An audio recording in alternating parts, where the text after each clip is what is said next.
Mamamatay kaya itong tanim kong kamatis? Hello mga ka-agri. Ngayon iisa-isahin po natin, aalamin natin kung bakit parang nalalanta yung tanim kong kamatis.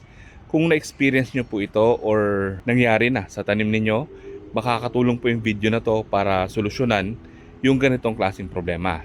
Coming up. Marami pong dahilan kung bakit nalalanta yung tanim natin. Andyan yung bacterial wilt, andyan yung sobra-sobrang chemical fertilizer at kulang sa tubig. So ngayon i-examine natin yung tanim ko kung ano ba yung dahilan. Pag-usapan muna natin kung ano ba yung bacterial wilt. Itong bacterial wilt, ang inaatake po nito ay yung ugat ng ating mga halaman. Ito po yung isang palatandaan na bacterial wilt yung tumama sa inyong tanim. Kung kahapon healthy pa yung tanim ninyo, tapos ngayon biglang nalanta, lahat ng dahon niya yumuko, yan na po yung bacterial wilt. Etong bacterial wilt, common siya sa mga tanim nating solanaceous tulad ng kamatis, ng peppers, ng sile, ng talong. Yan po yung madalas tinatamaan ng ganitong klaseng sakit. So ang inaatake po nun ay yung ugat.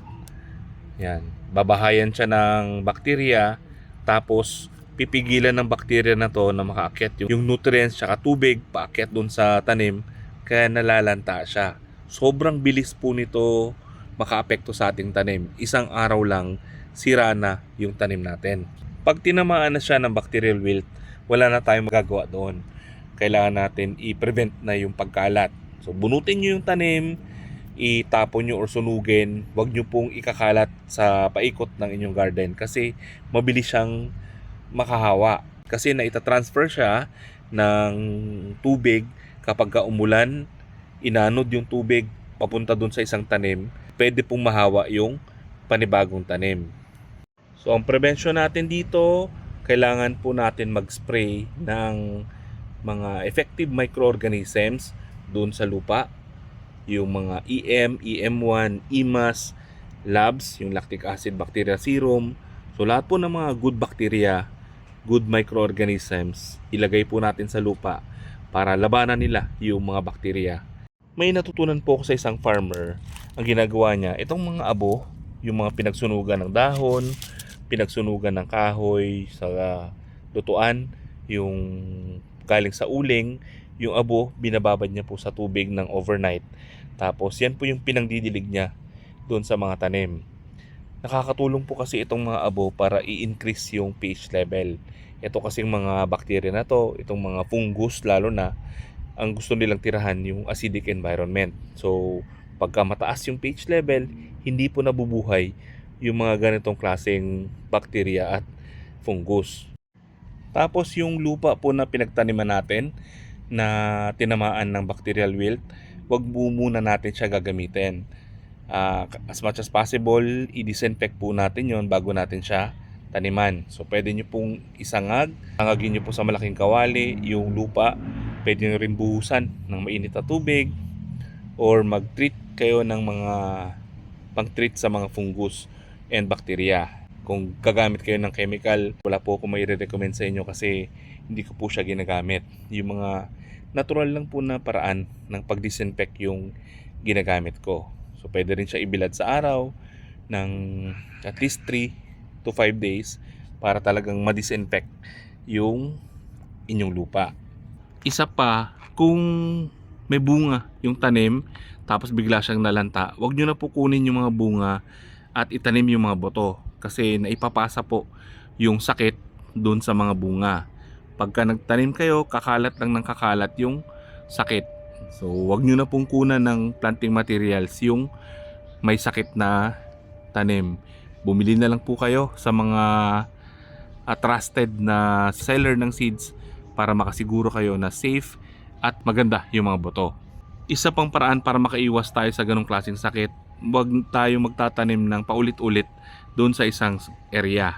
Kung nakatanim po dyan ay kamatis ngayong season, dapat po sa susunod ibahin natin. Pwedeng pechay, pwedeng mga legumes, pwedeng mga cucurbits para hindi po siya pamahayan ng mga sakit.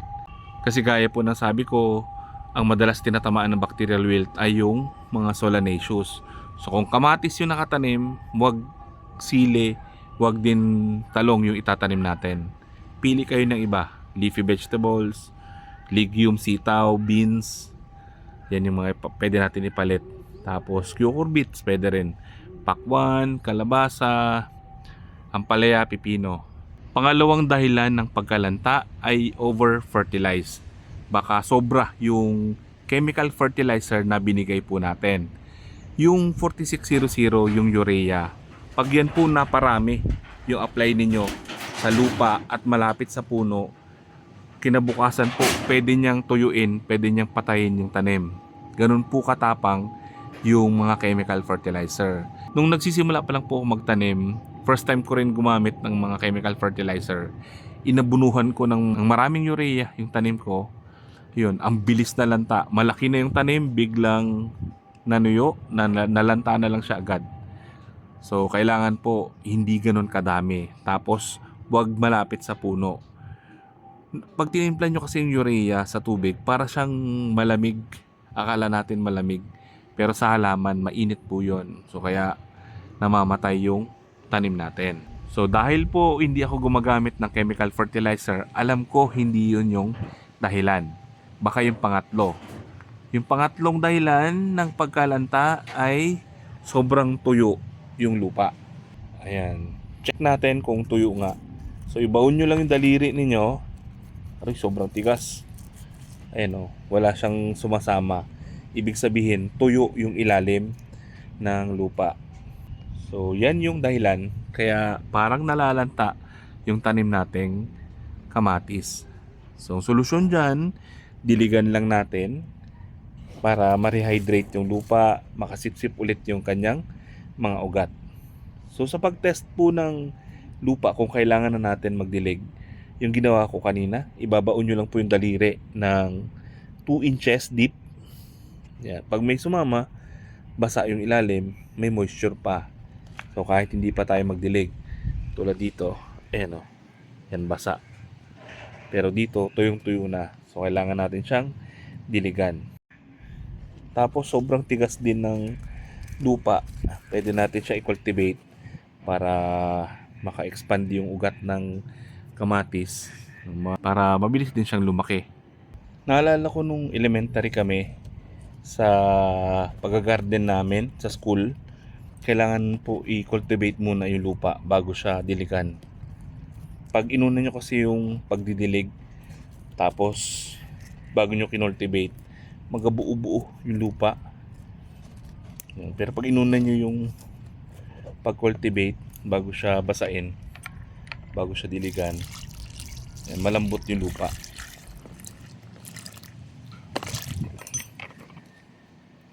Yan. So maganda rin yung water absorption ng ating lupa, mabilis siya mag-drain, kaya walang problema. Pero pag nabababad po yan, matagal siya mag-drain, pwedeng mamatay din yung tanim kasi mabubulok yung ugat, magkakaroon siya ng root rot. So ngayon pwede nyo nang ma-examine yung inyong tanim kung ano ba yung dahilan ng pagkalanta gamit po yung mga guide at tips na tinuro po namin. Kung sa tingin nyo po nakatulong yung information na to, palike naman, and sana po tulungan nyo rin kami i-share yung mga information para makatulong tayo sa iba. Maraming salamat po. Happy farming!